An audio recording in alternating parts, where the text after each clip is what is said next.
Hello and good morning everyone. I welcome you all at Worst News Analysis. Today is 26 September 2023 and we are going to discuss important news and articles from The Hindu newspaper. So let's see what important news we got to discuss.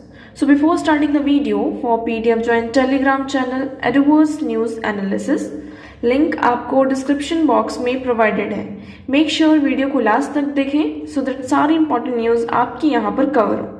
तो चलिए start करते हैं और देखते हैं आज हमें क्या क्या डिस्कस करना है. Now first article is Tibetans are seeking more autonomy not separation from China says Dalai Lama. Okay, now यहाँ पर सबसे पहले आपको समझना होगा तिब्बत और चाइना का रिलेशन.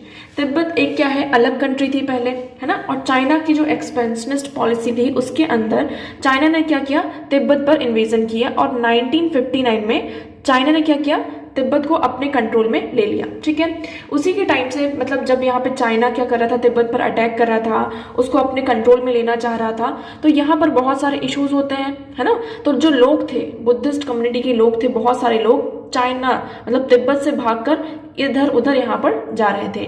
इसी तरीके से जो दलाई लामा थे 1959 में जब आपका तिब्बत में विद्रोह होता है और ये सारी चीजें विफल हो जाती हैं और तिब्बतन के जो लोग हैं इधर उधर भाग कर जा रहे थे, तो 1959 में दलाई लामा भी कहाँ आते हैं, इंडिया में आते हैं. ओके, इवन आप देखेंगे तो इंडिया पहले क्या करता था, जो तिब्बतन गवर्नमेंट थी उसको एक अलग रिकॉग्नाइज करता था कि हाँ ये तिब्बतन गवर्नमेंट है, तिब्बत एक अलग कंट्री है, Tibet is not a part of China.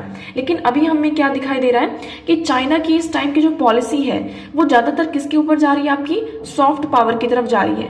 मतलब वो बुद्धिज्म को बहुत ही ज्यादा यहाँ पर क्या दे रहा है, प्रायोरिटी दे रहा है. इवन आप उनकी जो मूवीज हैं, उनकी वेब सीरीज देखेंगे, आप लोग अगर कभी देखते हैं तो आप देखना वो लोग बुद्धिज्म पर बहुत ज्यादा फोकस करते हैं. इवन जो एशियन नेशंस हैं, जो कि कंट्रीज हैं, उनसे भी तिब्बतन मतलब कि आपका जो आप कह सकते हैं बुद्धिज्म इस बेसिस पर क्या कर रहा है, अपने रिलेशन को एस्टैब्लिश कर रहा है उन कंट्रीज के साथ. तो मतलब वो क्या कर रहा है, चाइना क्या कर रहा है, एक तरीके से जो बुद्धिज्म है उसे एज अ सॉफ्ट पावर यहाँ पर अपना यूज कर रहा है.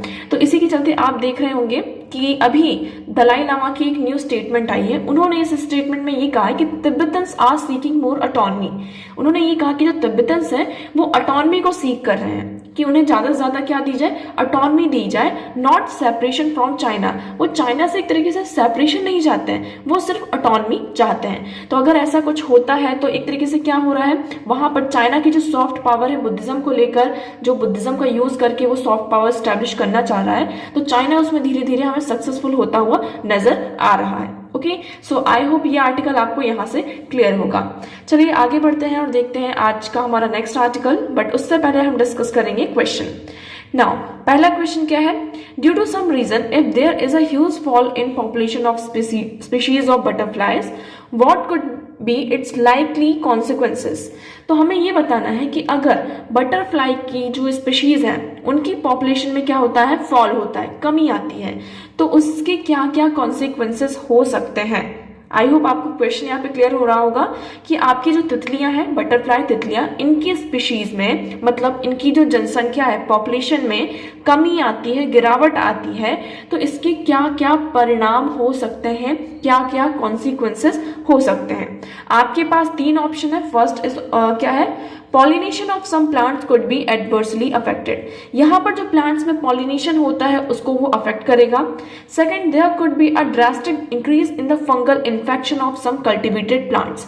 दिस स्टेटमेंट इज सेइंग कि आपके जो कल्टिवेटेड प्लांट्स हैं उनमें जो फंगल इन्फेक्शन है उसमें आपको इंक्रीज देखने को मिल सकता है, मतलब कि फंगल इन्फेक्शन और ज्यादा बढ़ते हुए नजर आ सकते हैं. Okay, now third one is saying it could lead to fall in the population of some species of webs, spider and birds. So third statement ये कह रही है कि अगर बटरफ्लाइज की जो पॉपुलेशन है उसमें कमी आती है, ह्यूज फॉल होता है, गिरावट होती है, so due to that reason आपकी जो स्पाइडर्स हैं, बर्ड्स हैं, रैप्स हैं, इनकी भी पॉपुलेशन में क्या होगी, आपकी कमी दिखाई देगी.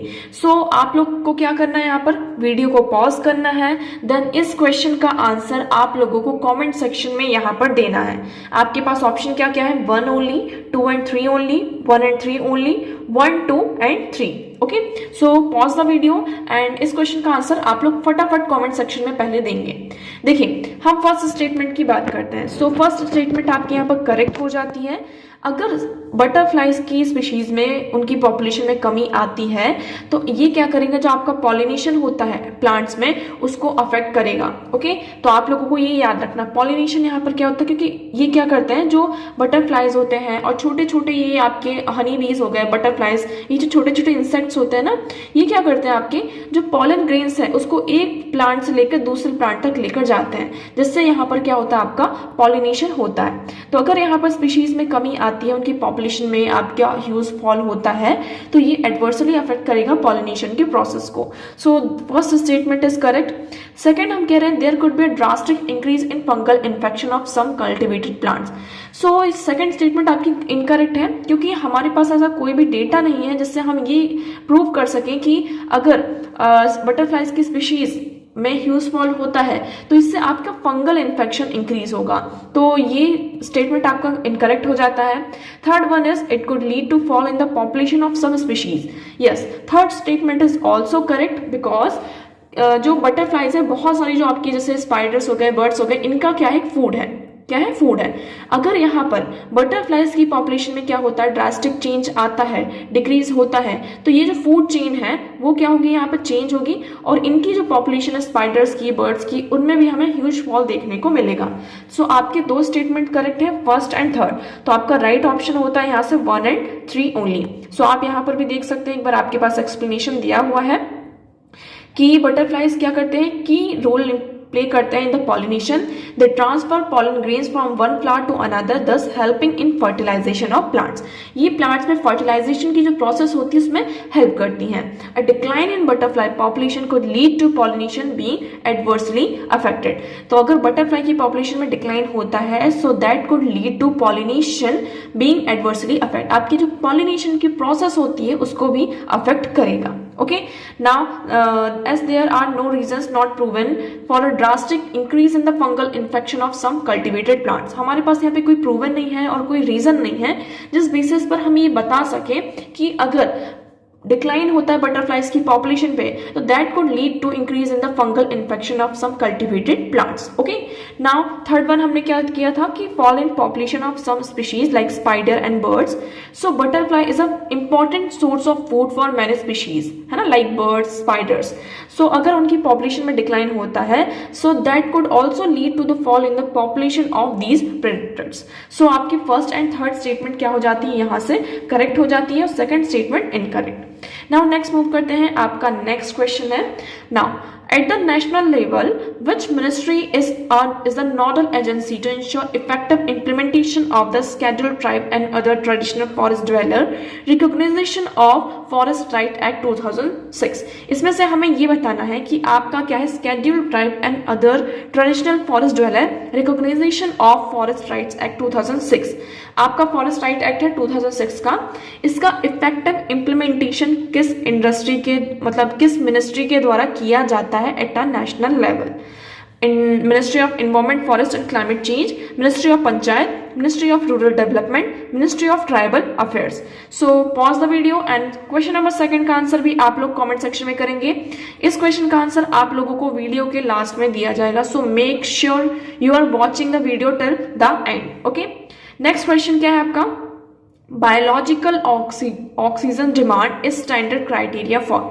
हम बीओडी की बात करते हैं, बायोलॉजिकल ऑक्सीजन डिमांड, ये किसका क्राइटेरिया है, standard criteria for measuring oxygen level in blood. क्या हम ऑक्सीजन, आपकी जो बायोलॉजिकल ऑक्सीजन डिमांड है, इसको आप किससे रिलेट कर सकते हैं, क्वेश्चन में ये है, क्या इसे हम ब्लड लेवल में जो आपका ऑक्सीजन है उसे मेजर करने के लिए किया जाता है, या फिर कंप्यूटिंग ऑक्सीजन लेवल इन फॉरेस्ट इकोसिस्टम, फॉरेस्ट जो इकोसिस्टम है वहां पर कितना ऑक्सीजन प्रेजेंट है उसे कंप्यूट करने के लिए, उसे मेजर करने के लिए हम इस इंडिकेटर का यूज करते हैं। ओके, नेक्स्ट है आपका पॉल्यूशन एसे इन एक्वाटिक इकोसिस्टम।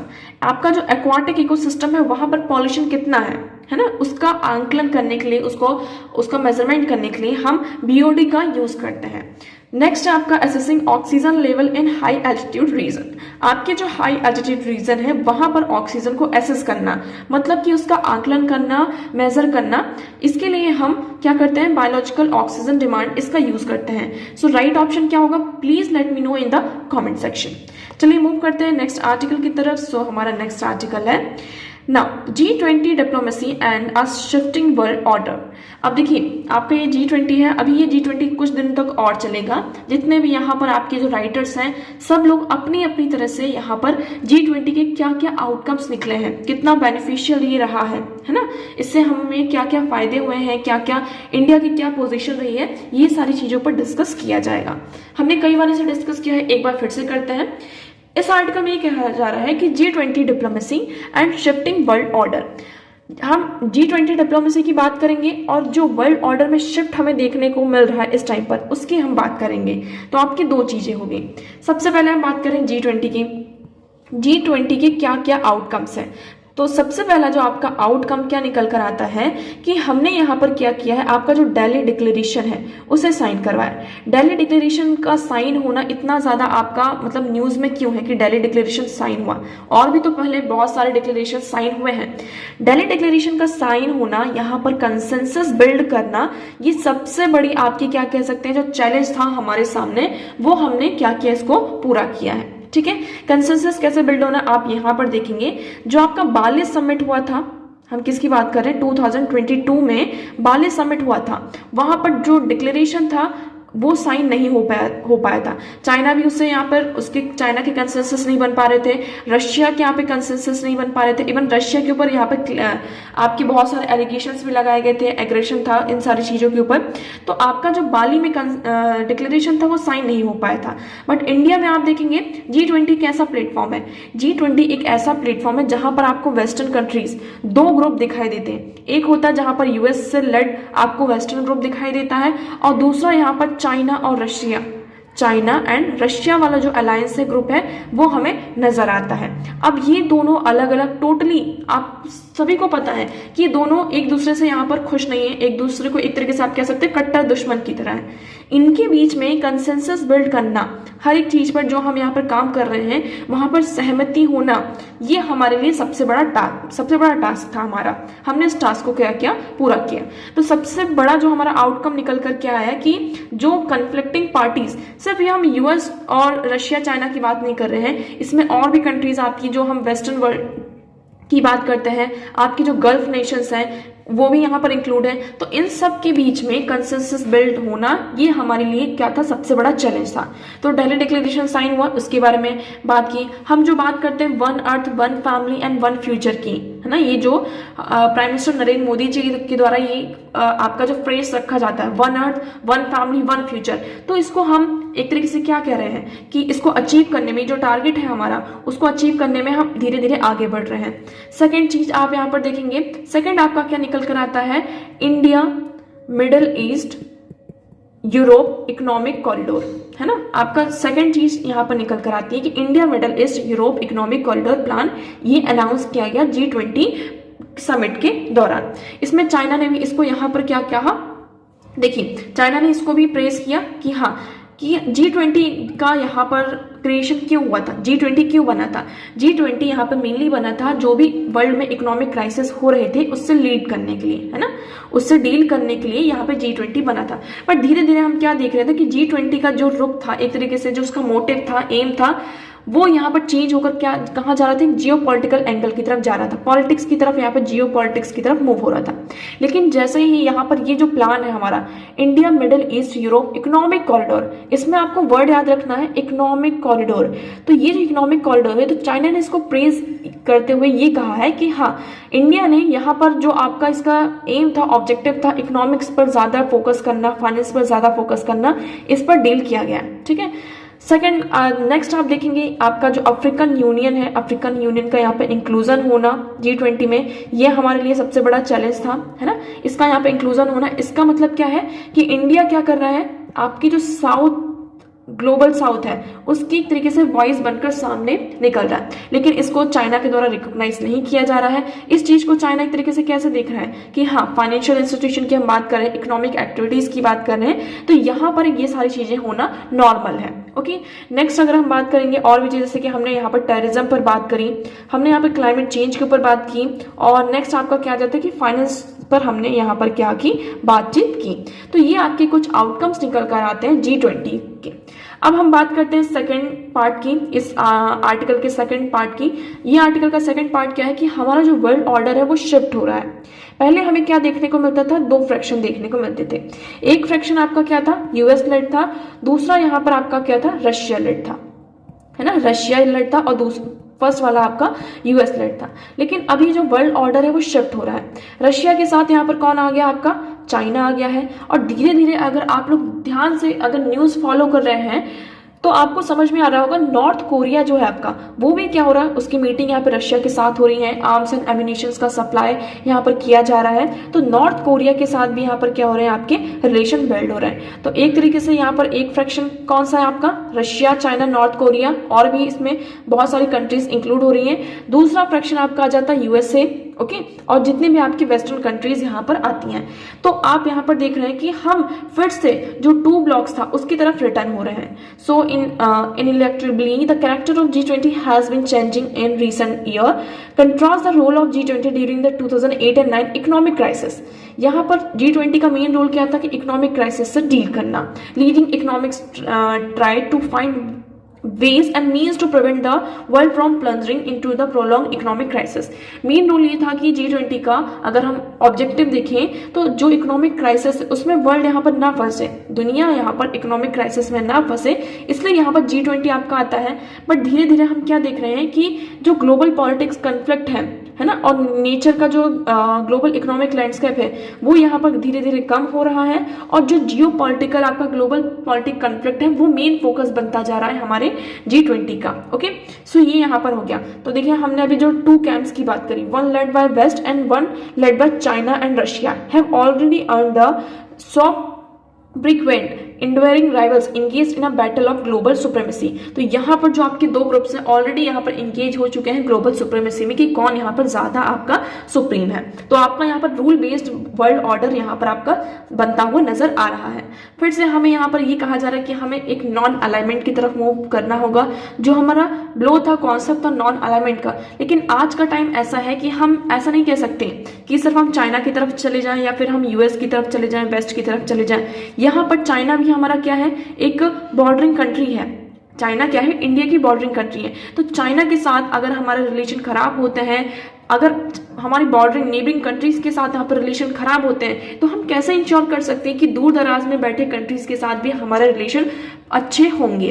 ओके, तो आपके देखिए जो ब्लॉक बन रहे हैं, हम ब्रिस्क की बात कर रहे हैं, चाइना अलग से जैसे ब्रिस्क जैसे नेशंस हैं जो आपके ग्रुप्स हैं उनके थ्रू यहाँ पर आपका एक अलग ब्लॉक बना रहा है। एशिया के वेस्ट की बात करें तो वेस्ट में आपका क्या आ जाता है, जैसे यूएस है उसकी नाटो की यहाँ पे जो नाटो है उसके थ्रू यहाँ पे पूरे आपके अलायंसेस क्रिएट किए जा रहे हैं। Okay, so here you will see Global South among its priorities, countries such as India, despite all the hard work they put in, will still remain nation piece of checkboard of international politics with hardly and deceive voice of determining the course of world events. Okay, so I hope आपको ये article यहाँ पर clear होगा। Next move करते हैं, next article है आपका expertise over politics. हम कई दिनों से इस आर्टिकल को डिस्कस कर रहे हैं। ये आर्टिकल क्या है, कावेरी वाटर मैनेजमेंट अथॉरिटी के बारे में आप लोगों ने यहाँ पर सुना होगा, और कुछ दिनों पहले ही यहाँ पर सुप्रीम कोर्ट में यहाँ पर तमिलनाडु ने क्या किया था, पिटीशन फाइल की थी कि कर्नाटक से यहाँ पर जितना वाटर रिलीज होना चाहिए, कर्नाटक उतना वाटर तमिलनाडु की तरफ, मतलब जो कावेरी रिवर है उसका वाटर यहाँ पर रिलीज नहीं कर रहा है। ठीक है, इतनी बात हुई। ये कहाँ जाता है इशू, सुप्रीम कोर्ट में जाता है। लेकिन सुप्रीम कोर्ट ने यहाँ पर क्या कर दिया है, इस पर इंटरफेयर करने से मना कर दिया है। क्यों मना कर दिया, सुप्रीम कोर्ट ने ये कहा कि यहाँ पर क्या है, आपका कावेरी वाटर मैनेजमेंट अथॉरिटी है, यहाँ पर वेरियस एक्सपर्ट्स हैं, उन्हें इस चीज के बारे में ज्यादा पता होगा कि कहाँ पर कितना वाटर एलोकेट होना चाहिए, कहाँ पर कितना वाटर एलोकेट नहीं होना चाहिए। इन्वायरमेंट, पानी मतलब रिवर में कितना पानी है, कितना पानी नहीं है, कितना पानी यहाँ पर आपको रिलीज करना चाहिए, जिससे कि यहाँ पर जो दोनों स्टेट्स की जो प्रॉब्लम है उसको हम पूरा कर सके। है ना, इन दोनों चीजों को यहाँ पर हटा सके। इसलिए यहाँ पर सुप्रीम कोर्ट ने क्या किया है कि हम इस पर इंटरफेयर नहीं करेंगे। आपका जो कावेरी वाटर मैनेजमेंट अथॉरिटी है, आपका जो अथॉरिटी और ऑर्गेनाइजेशंस है, ये यहाँ पर क्या करेंगे, आपका डिस्प्यूट रिजॉल्व करेंगे। So litigation of a water can be avoided only with a fixed distress sharing norms.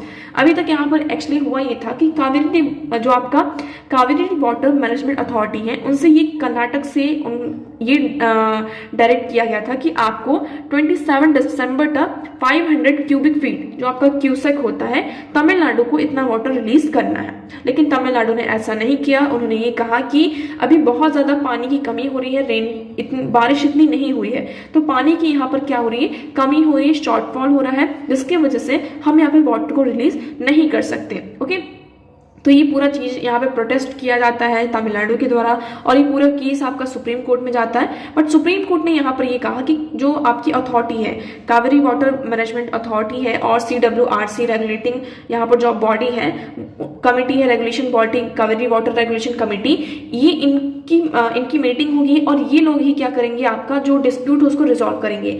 यहाँ पर इस चीज को मेनली ये फोकस कहा गया है कि हमें यहाँ पे पॉलिटिक्स से ज्यादा किसमें इन्वॉल्व होना चाहिए, एक्सपर्टीज पर इन्वॉल्व होना चाहिए। ये आपके जो अथॉरिटीज और आपकी कमिटीज हैं, यहाँ पर एक्सपर्ट्स हैं, तो इनका से यहाँ पर ज्यादा होना चाहिए, ना कि जो आपकी पॉलिटिकल पार्टीज हैं, है ना, और जो आपकी स्टेट गवर्नमेंट्स है उनका से होना चाहिए। ओके, सो आई होप आपको ये क्वेश्चन यहाँ पर ये आर्टिकल क्लियर होगा।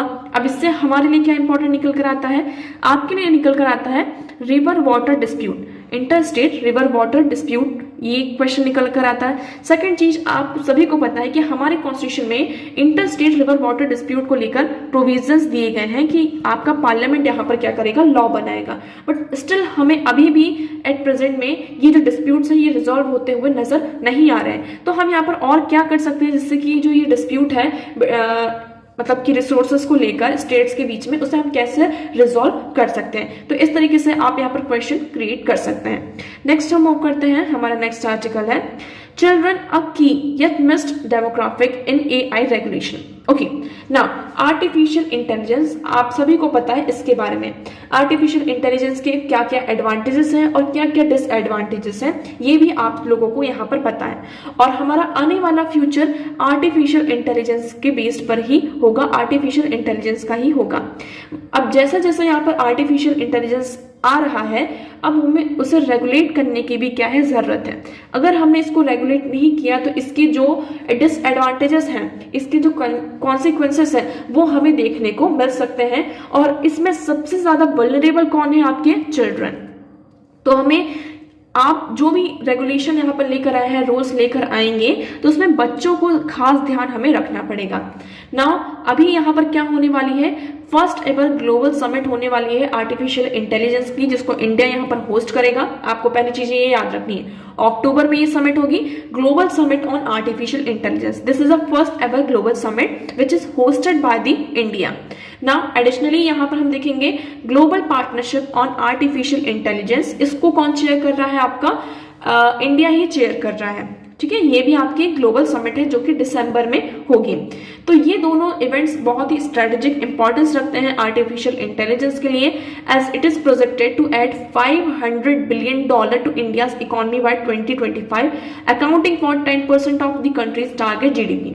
तो ये कहा जा रहा है कि इन समिट के द्वारा 2025 तक हम $500 बिलियन इंडिया की इकोनॉमी में क्या करेंगे, प्रोजेक्ट करेंगे। ओके, हम यहाँ पर किसकी बात कर रहे हैं कि हमें आर्टिफिशियल इंटेलिजेंस का एक्सपेंशन करना है, बट इन अ एथिकल वे। हम एक ग्लोबल फ्रेमवर्क लेकर आएंगे। रिसेंटली यहाँ पर जो हमारे प्राइम मिनिस्टर नरेंद्र मोदी जी हैं, उन्होंने ये कहा है कि हम एक ग्लोबल, हमें फ्रेमवर्क की जरूरत है जिसमें हम एक ethical expansion of artificial intelligence करें।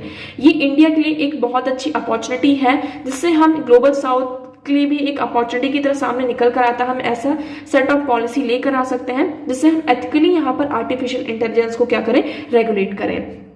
और जो आपका आर्टिफिशियल इंटेलिजेंस है, इसमें हमें बच्चों का सबसे ज़्यादा ध्यान रखना होगा, क्योंकि आज के टाइम पे बच्चे जो है सबसे ज़्यादा किसकी उसमें आ रहे हैं, आपके आर्टिफिशियल इंटेलिजेंस की उसमें आ रहे हैं। आप देख सकते हैं कि आर्टिफिशियल इंटेलिजेंस के साथ आप डीप फेक कैपेबिलिटीज़ हैं। हम यहाँ पे जो आपकी यंग पॉपुलेशन है, पीपल है, उसको टारगेट कर सकते हैं, जैसे कि सेक्सुअली एक्सपर्ट्स, आपका डिपिक्शंस हो जाता है, ऑनलाइन गेमिंग सारी चीज़ें होती हैं। यहाँ पर जो आपकी मेल्टिंग पॉट्स की हम बात करते हैं, जो आपका इंटरसेक्शनल आइडेंटिटीज़ है, gender, tribal identity, religion, linguistic heritage, इन सारी चीज़ों का हम क्या कर सकते हैं, यूज़ कर सकते हैं। यहाँ पर जो आपका डीप फेक्स है, पोर्नोग्राफी हो गया, कई बार यहाँ पर जो नॉन डिस्क्रिमिनेशन, फेयरनेस, ये सारी चीज़ें हमें समझ में आती हैं। तो आपकी जो ये डिस्क्रिमिनेशन है चिल्ड्रन और एडल्ट्स में बिलोंग करते हैं, स्पेशली जो आपकी मार्जिनलाइज्ड कम्युनिटीज़ हैं, इन पर हमें ज़्यादा से ज़्यादा क्या करना होगा, फोकस करना होगा। तो हमें एक ऐसा डिजिटल फ्रेमवर्क रेगुलेशन लेकर आना होगा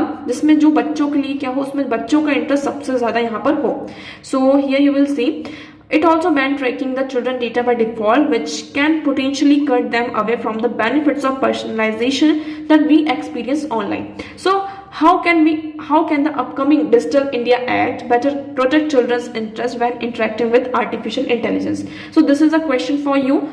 यहाँ पर इस क्वेश्चन में ये कहा जा रहा है कि जो हमारा डिजिटल इंडिया एक्ट आने वाला है वो किस तरीके से यहाँ पर आएगा, जो चिल्ड्रन, आपके बच्चे आजकल आर्टिफिशियल इंटेलिजेंस से यहाँ पे इंटरेक्ट हो रहे हैं, उनके इंटरेस्ट को, बच्चों के जो इंटरेस्ट है उसको हम सेव कर सकें। ओके, सो इसमें आर्टिकल में आपको और ज़्यादा इन्वॉल्व होने की जरूरत नहीं, बस इसमें यही कहा जा रहा है कि as we move towards a new law regulate harms on the internet and look to establish our thought leadership on global artificial regulation, the interest of our young citizen must be front and centre. तो हम अगर artificial intelligence को क्या करना है, आगे बढ़ना है, ठीक है, ग्लोबल हम इसको अपने इनकॉर्पोरेट कर रहे हैं, बट हमें जो हमारे जो यंग सिटीजन्स हैं उनको सबसे आगे रखना होगा और सेंटर में रखकर रेगुलेट करना होगा। ओके, नेक्स्ट हम मूव करते हैं नेक्स्ट आर्टिकल की तरफ। So next one is it's a long road to women's equality. यहाँ पर बात की जाए जैसे कि आपका अभी जो वुमेन्स रिजर्वेशन बिल है, नारी शक्ति वंदन अधिनियम, ये पास हुआ है, बट स्टिल ये कहा जा रहा है कि अभी विमेंस की इक्वालिटी के लिए हमें एक लंबा रास्ता तय करना है। अब देखिए ये बिल आता है क्या, इस बिल के बारे में जैसे कि आपका 1947 में आपको यहाँ पे इंडिपेंडेंस मिलती है, 1947 में भी तो आपका ये रिजर्वेशन वाला प्रोविजन रख सकते थे, है ना, जब आपका कॉन्स्टिट्यूशन यहाँ पर फ्रेम हो रहा था, तो उस टाइम पर पार्लियामेंट में रिजर्वेशन की बात क्यों नहीं की गई, यहाँ पर जो सीट्स हैं वो पार्लियामेंट में विमेंस को क्यों यहाँ पर रिजर्व नहीं की गई, ये क्वेश्चन यहाँ पर उठता है। ठीक है, फिर धीरे धीरे हम देखते हैं ये जो इशू होता है रिप्रेजेंटेशन ऑफ वुमेन्स का, ये कब बढ़ता है आपका, धीरे धीरे 1960s से और 1970s से आपका यहाँ पर ये इशू आगे बढ़ता है। ठीक है, 70s से फिर क्या होता है, हम यहाँ पर बात करते हैं किसकी बात में, इक्वालिटी की तरफ बढ़ते हैं। इवन यहाँ पर कमिटी कॉन्स्टिट्यूट की जाती है, status of women's in India, यहाँ पर डिक्लेयर किया जाता है कि जो वुमेन एक तरीके से वो माइनॉरिटी की तरह उन्हें डिक्लेयर किया गया इसके थ्रू। अब ये कहा जाता है, कमेटी ने यहाँ पे क्या प्रपोज किया था कि विमेन का रिजर्वेशन होना चाहिए, पॉलिटिकल रिजर्वेशन होना चाहिए, क्योंकि यहाँ पर हमें ये देखने को मिल रहे थे कि इससे पहले किसी ने भी जो रिजर्वेशन फॉर वुमेन है इसके फेवर में किसी ने भी आवाज नहीं उठाई थी। 1970s और 80s में आपको बहुत सारे कैंपेन्स देखने को मिलते हैं। कैसे कैंपेन्स, किसके अगेंस्ट में कैंपेन, आपके रेप के केसेस बहुत ज्यादा आते हैं, है ना, आपका जो कस्टोडियल रेप है, डाउरी डेथ्स है, ये इस तरीके के केसेस बहुत ज्यादा आते हैं 1960s एंड 70s में। इसके थ्रू वॉइस उठती है कि वुमेन्स को यहाँ पर कुछ राइट्स मिलने चाहिए। कुछ राइट्स क्यों मिलने चाहिए, मतलब कि ये सारे जो केसेस आ रहे हैं, है ना, आपके जो इंसिडेंट्स आ रहे हैं, रेप के केसेस हो रहे हैं, डाउरी के केसेस हो रहे हैं, इस पर कोई भी कंसर्न्स नहीं रेज कर रहा है अपने। ऐसा क्यों हो रहा है, it is happening because there is absence of women in the state assemblies और पार्लियामेंट। हमारे पार्लियामेंट में और आपकी जो स्टेट असेंबलीज है वहां पर वुमेन्स है ही नहीं, तो उनके जो इश्यूज हैं, कंसर्न्स है, ऐसा नहीं है कि जो आपके मेल हैं सिर्फ वही वो विमेन के इश्यूज को यहाँ पर समझ नहीं सकते, मैन यहाँ पर विमेन के इश्यूज को समझ नहीं सकते, लेकिन ऐसा भी है, हमें ये भी ध्यान देना क्योंकि जो आपका विमेन का इशू होता है विमेन इसको और ज्यादा अच्छे से समझती हैं। तो इससे रिलेटेड अगर कोई आपको डिसीजन लेना है तो वो थोड़ा सा यहाँ पर ज्यादा इफेक्टिव होगा और आपका इजी हो जाएगा। इट डजेंट मीन कि आपके मैन यहाँ पर डिसीजन, इफेक्टिव डिसीजन नहीं ले सकते, लेकिन उस चीज को समझने में, उस चीज को एनालाइज करने में, किसी चीज पर आपका लॉ लेकर आना है, उसको मैनेज कैसे करना है, डिसीजन कैसे लेना है, वो उनके लिए थोड़ा सा हार्ड होता है इन कंपेरिजन टू वुमेन। तो ऐसा कहते हैं ना, जो जिसकी चीज होती है वो उसको ज्यादा अच्छे से समझता है। तो फिर उसकी बात आती है यहाँ पर, फिर रिजर्वेशन की बात आती है, फिर आपका जो पंचायत बिल यहाँ पर पास होता है, village panchayat 73rd and 74th constitution amendment, जिसमें 1/3 जो सीट्स होती है वो रिजर्व वुमेन के लिए रिजर्व की जाती हैं। और फिर आपका 1996 में आपका सिमिलर नेशनल लेवल पर ये रिजर्वेशन बिल आपका प्रपोज किया जाता है, ठीक है। इवन यहाँ पर ये कहा जा रहा है स्पेशली जो आपकी SC/STs की वुमेन है उनको भी यहाँ पर रिजर्वेशन प्रोवाइड करना चाहिए, क्योंकि सबसे ज्यादा वो बैकवर्ड है ना, बैकवर्ड है। और उनके फेवर में जो अपर कास्ट जो लोग होते हैं वो लोअर कास्ट वुमेन को यहाँ पर क्या करके रखते हैं, सबरोगेट करके रखते हैं। तो हमें ये ध्यान में रखना होगा। अब ये जो वुमेन पावर है उसको अगर हमें रिब्रिंग करना होगा, तो ये जो बिल है एक तरीके से हिस्टोरिक लॉ है ना, बट स्टिल अभी भी हमें यहाँ पर बहुत सारे चेंजेस की क्या जरूरत है। It is equally important to guard against the idea that the mere presence of women in electoral politics will translate into women's equality and freedom। यहाँ पर इलेक्टोरल पॉलिटिक्स में वुमेन की प्रेजेंस होना, इट डजंट मीन कि हमें यहाँ पर economic autonomy मिल रही है, फाइनेंशियल ऑटोनॉमी मिल रही है, पॉलिटिकल। आपने कई बार देखा होगा, हम जो जिसकी गांव में आपके जो इलेक्शन होते हैं, ठीक है, तो हमने वुमेन को यहाँ पे हेड तो बना दिया, पंचायत तो बना दिया, बट पूरा जो डिसीजन लेने का काम होता है, फाइनेंशियल काम होता है, सारी जो ऑटोनॉमी होती है वो किसके पास होती है, वहां का जो मुखिया होता है, आदमी होता है उनका, उसके पास होती है। तो हमें ये इंश्योर करना होगा कि हम यहाँ पे पॉलिटिकल रिजर्वेशन तो प्रोवाइड कर रहे हैं स्टेट और आपके नेशनल लेवल पर, बट इंश्योर करना होगा कि उसके साथ साथ इकोनॉमिक ऑटोनॉमी, फाइनेंशियल ऑटोनॉमी और सोशल ऑटोनॉमी भी उन्हें प्रोवाइड की जाए। ओके, नेक्स्ट हम मूव करते हैं। नेक्स्ट आर्टिकल है, over 60% urban kids spend 3 hours daily on entertainment apps. ये कहा जा रहा है कि अभी एक रिपोर्ट आई है, उस रिपोर्ट में ये कहा जा रहा है कि 60% जो अर्बन किड्स हैं, बच्चे हैं, वो अपना ज्यादा से ज्यादा टाइम किस पे स्पेंड करते हैं, एंटरटेनमेंट एप्स, जैसे कि आपका गेम्स खेलना है, ठीक है, यहाँ पर गेम्स खेलना है, फोटोज देखना है, नेटफ्लिक्स पर वो स्नैपचैट है, व्हाट्सएप है, आपका इंस्टाग्राम है, इन सारी चीज़ों पर उनका ज़्यादा ध्यान रहता है। पबजी हो गया आपका, जितने भी आपके ऑनलाइन गेमिंग्स हैं, और अब बात करें जितने भी आपके OTT प्लेटफॉर्म्स हैं, आपका नेटफ्लिक्स हुआ, अमेजन हुआ, डिज्नी हॉटस्टार हो गया, इन पर वो ज़्यादा से ज़्यादा क्या करते हैं, आपके एंगेज है। So over 70% parents emphasise the need for children to take parental permission to join social media and getting platforms. तो ये कहा जा रहा है कि हमें यहाँ पर ऐसा करना चाहिए। एक सर्वे कहा गया, सर्वे में ये कहा जा रहा है कि आप क्या चाहते हैं कि क्या आपके बच्चे, जैसे कि 9 to 18 ईयर्स की, यहाँ पे जो 18 ईयर्स की एज कम है उनकी बात की जा रही है। सर्वे में ये कहा जा रहा है कि आप क्या चाहते हैं कि आपके बच्चे अगर इन प्लेटफॉर्म्स का यूज करते हैं, आप सोशल मीडिया का या फिर गेमिंग प्लेटफॉर्म्स का, तो उन्हें आपकी परमिशन की जरूरत होनी चाहिए या नहीं। तो 70% ऑफ पेरेंट्स ने यहाँ पर ये एम्फेसिस किया है कि हाँ, अगर बच्चे यहाँ पर सोशल मीडिया को ज्वाइन करते हैं, किसी गेमिंग प्लेटफॉर्म को ज्वाइन करते हैं, so they need to take a permission from their parents. Okay, firstly यहाँ पर उनके पेरेंट्स की जरूरत है। अब ये पूरा डेटा यहाँ पर निकल कर आया है। इस डेटा में ये कहा जा रहा है कि आप देखेंगे चार्ट है आपका, फर्स्ट चार्ट, ये 39% यहाँ पर यूज कर रहे हैं, 1 से 3 घंटे तक फोन का यूज कर रहे हैं। टोटल यहाँ पे 11,507 रिस्पॉन्सेस आपके सामने आते हैं। 15% यहाँ पे 6+ आवर फोन का क्या करते हैं, यूज करते हैं। OTT प्लेटफॉर्म्स, गेमिंग, जो भी आपका सोशल मीडिया है उसमें अपना टाइम स्पेंड करते हैं। और 3 to 6 आवर 46% यहाँ पे लोग क्या कर रहे हैं, बच्चे जो है आपका टाइम स्पेंड कर रहे हैं इन सोशल मीडिया, इन सारी चीजों पर। तो ये आपका पूरा यहाँ पर निकल कर आता है। अब ये कहा जा रहा है, इन रिस्पॉन्डेंट ने ये बताया कि जितना ज्यादा बच्चों का एंगेजमेंट इन पर हो रहा है, तो हैप्पियर की बात करें वो सिर्फ 8% है। सोशल यहाँ पे सिर्फ बच्चे आपके क्या होते हैं, अगर ज्यादा से ज्यादा टाइम आप अपने फोन पर एंगेज करेंगे तो आप बाहर नहीं जा रहे मतलब आप सोशलाइज नहीं हो रहे, तो आपकी जो सोशल एक्टिविटी है ना, उस पर भी इम्पैक्ट होता है।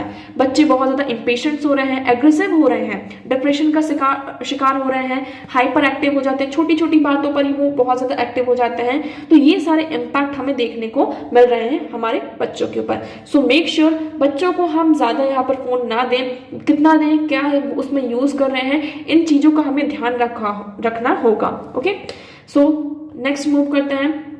अब आपका नेक्स्ट आर्टिकल है, Jaishankar Guterres discuss reform of global financial institutions sustainability.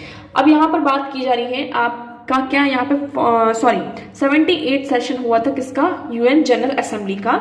उस जनरल असेंबली में हमने कई बातचीत हुई, हमने 2-3 दिन से हम कंटिन्यूसली डिस्कस कर रहे हैं कि आपकी जो वेरियस ग्रुप्स हैं लाइक क्वाड, इप्सा, इनकी भी यहाँ पर मीटिंग हुई, साथ साथ आपकी बायलैटरल मीटिंग्स भी हुई। और ये कहा जा रहा है इन सब में हमने मेनली किस पर फोकस किया है कि अब हमें क्या करना होगा, जितने भी आपके ग्लोबल फाइनेंशियल इंस्टीट्यूशंस हैं यहाँ पर हमें रिफॉर्म और सस्टेनेबिलिटी की जरूरत है। इंडिया ने यहाँ पर ये भी कहा कि यूनाइटेड नेशन के जो सेक्रेटरी जनरल हैं उनसे ये भी कहा कि जो हमारा G20 समिट था उस पर G20 की उसमें हमारा मेनली कंट्रीब्यूशन था कि जो आपके यूएन के सस्टेनेबल डेवलपमेंट एजेंडास हैं उसे हम कैसे जल्द से जल्द अचीव करें, क्योंकि हमारा क्या है ना, हम बात कर रहे हैं अब हमें उन्हें क्या करना है, अचीव करना है। हम यहाँ पे इसी के साथ साथ चलते चलते आपके जो ग्लोबल इंस्टीट्यूशंस है like financial institutions like World Bank, International Monetary Fund, इन सब में भी हमें अब रिफॉर्म की जरूरत है। हमें ज्यादा से ज्यादा क्या करना होगा, जैसे कि ग्लोबल साउथ है ना, ये क्रूशियल इशू है, सबसे बड़ा इशू आज के टाइम पर हमारा ग्लोबल साउथ है।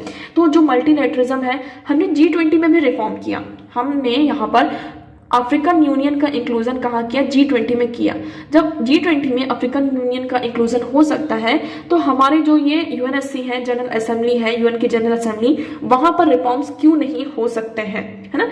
तो ये कहा जा रहा है कि अब हमें मल्टीलैटरलिज्म की तरफ मूव करना होगा, हमें यहाँ पर रिफॉर्म करने होंगे हमारे इंस्टीट्यूशंस में, तभी हम एक सस्टेनेबल डेवलपमेंट ग्रोथ की तरफ आगे बढ़ सकते हैं। नेक्स्ट मूव करते हैं। So next article is 8 institute give an array of reasons for Jyotimath shrinking. आपका जो ज्योतिमठ है वो श्रिंक हो रहा है। इसके क्या क्या रीजंस हैं ये यहाँ पर बताए गए हैं। टोटल यहाँ पे 8 इंस्टीट्यूशंस को ये कहा गया था कि आप पूरा सर्वे करिए, उसके बाद यहाँ पर क्या क्या चीजें निकल कर आती, क्या क्या लूप होल्स है जिसकी वजह से जो ज्योतिषमठ आपका जो उत्तराखंड में बाढ़ आता है ना, लैंडस्लाइड्स हो रहे हैं, इसकी क्या रीजंस है। हिमाचल प्रदेश में आपको इतना इशू देखने को मिल रहा है, केसेस इंसिडेंट्स, डिजास्टर्स देखने को मिल रहे हैं, तो इसका मेन रीजन क्या है। तो सबसे पहले इसमें ये कहा गया है, पूरा क्या निकल कर आया, seismic activities, construction loop holes, population pressure, poor drainage system, ये क्या है फैक्टर्स हैं जिसकी वजह से यहाँ पर आपका जो ज्योतिषमठ जो है आपका वो श्रिंक हो रहा है। ठीक है, पहला क्या, सिस्मिक एक्टिविटीज। ये जो एरियाज है वो कैसे एरियाज हैं आपके, seismic activity earthquake prone areas हैं, तो यहाँ पर सिस्मिक एक्टिविटीज होंगी। कंस्ट्रक्शन लूप होल्स, हम यहाँ पे कंस्ट्रक्शन किए जा रहे हैं, डेवलपमेंट किए जा रहे हैं, होटल्स बना रहे हैं, बिल्डिंग्स बना रहे हैं, लेकिन यहाँ पर जो जैसे कैसा कंस्ट्रक्शन होना चाहिए, ये आपके हिली एरियाज हैं, हिली एरियाज में किस तरीके की कंस्ट्रक्शन होना चाहिए। तो सबसे बड़ा जो लूप होल है हमारे कंस्ट्रक्शन में है। पॉपुलेशन धीरे धीरे इंक्रीज हो रही है, ज्यादा से ज्यादा लोग अब क्या करते हैं, इन रीजन्स को विजिट कर रहे हैं टूरिज्म को लिए इस तरीके से। तो पॉपुलेशन का प्रेशर, यहाँ पर जो पुअर ड्रेनेज सिस्टम है, ये इन सारे रीजन्स की वजह से ये कहा जा रहा है कि जो आपका ज्योतिषमठ है वो श्रिंक हो रहा है, मतलब कि फ्रिक्वेंट फ्लड हमें देखने को मिलते हैं। आपको बहुत सारे केसेस देखने को 2012 का फ्लड है ना, फ्लड देखने को मिलता है, और भी ऐसे अभी हाल ही फिलहाल में यहाँ पर जो अभी फ्लड आया था, तो ये सारे जो डिजास्टर्स हैं वो हमें फेस करने पड़ते हैं। कई बार क्या होता है कि आप लोगों ने देखा होगा, ये आपका हिल है, अब मान लीजिए यहाँ से रोड बनानी है इस एरिया से, तो यहाँ पर क्या किया जाता है, ब्लास्ट किए जाते हैं, छोटे छोटे ब्लास्ट करते हैं। लेकिन जब ये ब्लास्ट करते हैं ना, इससे क्या होता है कि जो अदर रॉक्स है उसमें भी क्रैक्स आ जाते हैं, लेकिन वो क्रैक्स अभी हमें समझ में नहीं आ रहे। अब मान लीजिए ये रोड चालू हो गई, यहाँ पे हमने रोड का कंस्ट्रक्शन कर दिया, अब ये चालू है आपकी, लोग यहाँ से आ रहे हैं, जा रहे हैं, सारी चीजें कर रहे हैं, बट धीरे धीरे ये जो क्रैक्स हैं वो धीरे धीरे बढ़ते जाते हैं। यहाँ पे वाटर की लॉगिंग होती जाती है और वो क्रैक्स बढ़ते जाते हैं, और अल्टीमेटली पर ये एक दिन लीड करते हैं किसको, लैंडस्लाइड्स को। तो ये कहा जा रहा है कि इस तरीके की जो एक्टिविटीज है उसे हमें रोकनी होगी, तभी हम क्या कर सकते हैं, यहाँ पर जो ये डिजास्टर्स आ रहे हैं उसे हम रोक पाएंगे। ओके, सो आई होप आपको ये आर्टिकल यहाँ पर क्लियर होगा। नेक्स्ट हम मूव करते हैं, नेक्स्ट आर्टिकल है आपका, फिलीपींस रिमूव चाइनास बैरियर इन डिस्प्यूटेड शॉप। अब देखिए चाइना ने क्या करके रखा, आपका जो साउथ चाइना सी है ना, वहां पर एक बैरियर लगा के रखा है। आप यहाँ पर देखेंगे रोप का ये जो बैरियर दिखाई दे रहा है कि इस तरीके से बैरियर लगा के रखा। अब चाइना ने, फिलीपींस ने क्या किया है, चाइना के जो बैरियर्स थे उसको रिमूव कर दिया। So the Philippine coast guard said on Monday that it has compiled with a presidential order to remove the floating barriers placed by China's coast guard to prevent Filipino fishing boats from entering a lagoon in a disputed shoal in the South China Sea. South China Sea में आपका एक disputed shawl था। इस disputed shawls में जो आपके Filipino fishing boats हैं, Philippines के जो फिशिंग बोट्स हैं, वो यहाँ पर ना जा पाए, इसलिए चाइना ने क्या करके रखा था, आपका मतलब देखिए ये आपका ओशन है, यहाँ पर सी है और वहां पर चाइना ने रस्सी से एक तरीके से बॉर्डर बना के रखी। जहां पर बॉर्डर उसे डिमार्क करना चाहिए वहां पर बॉर्डर डिमार्क नहीं कर रहा है, और जहां उसे बॉर्डर डिमार्क नहीं करना चाहिए ओशन में देखिए आप किस तरीके से वो बॉर्डर को डिमार्क कर रहा है। तो प्रेसिडेंशियल ऑर्डर से फिलिपिन ने यहाँ पर क्या किया है, उन रोप्स को कट कर दिया है, रिमूव कर दिया है, ताकि क्या कर सके, ये जो बैरियर्स है उसको कम कर सके और जो आपके फिलिपिन फिशिंग बोट्स हैं वो यहाँ पर इजिली मूव कर सके। ओके, तो ये आपका यहाँ पर इशू आता है। तो न्यूज और आर्टिकल्स तो आई होप आपको यहाँ पे समझ में आए होंगे, और इतने ही थे, हमने सारी चीजों को डिस्कस किया। अब हम मूव करते हैं हमारे क्वेश्चन की तरफ। So question is, at the national level, which is the nodal agency to ensure effective implementation of the Scheduled Tribes and Other Traditional Forest Dweller Recognition of Forest Right Act 2006? यहाँ पर हम किसकी बात कर रहे हैं कि आपका जो फॉरेस्ट राइट एक्ट 2006 है, इसका इम्प्लीमेंटेशन किस नोडल मिनिस्ट्री के द्वारा किया जाता है। So your right option is option D, ministry of tribal affairs के द्वारा आपका जो फॉरेस्ट राइट एक्ट 2006 है इसको रिकॉग्नाइज किया जाता है। ओके, आप यहाँ पर एक्सप्लेनेशन देख सकते हैं। The forest right act 2006 recognizes the right of forest dwelling tribal communities and other traditional forest dwellers to forest resources on which these communities were dependent for a variety of needs including livelihood, habitation and other socio-cultural needs. So इसको कौन देखता है, आपका ministry of tribal affair. So your right option is option D, ministry of tribal affairs, जनजातीय कार्य मंत्रालय। Okay, सो ये question आपको क्लियर है। क्वेश्चन नंबर 3 का आंसर आप लोग कमेंट सेक्शन में यहाँ पर करेंगे। कल इस क्वेश्चन का आंसर आप लोगों को दिया जाएगा, सो मेक श्योर कल का वीडियो देखना ना भूलें। आज के लिए इतना ही, मैं उम्मीद करती हूँ आपको सारी चीजें यहाँ पर क्लियर होंगी। अगर आपको कुछ डाउट लगता है so you can ask in comment section. Video कैसा लगा कॉमेंट सेक्शन में एक बार जरूर बताइएगा। आप लोग अपनी यहाँ पर एडवाइस दीजिएगा कि आपको वीडियो कैसे लग रहे हैं। ओके, अगर वीडियो अच्छा लगा तो एक लाइक और चैनल को सब्सक्राइब और शेयर करना ना भूलें। So that's for all today. Thank you so much for discussion.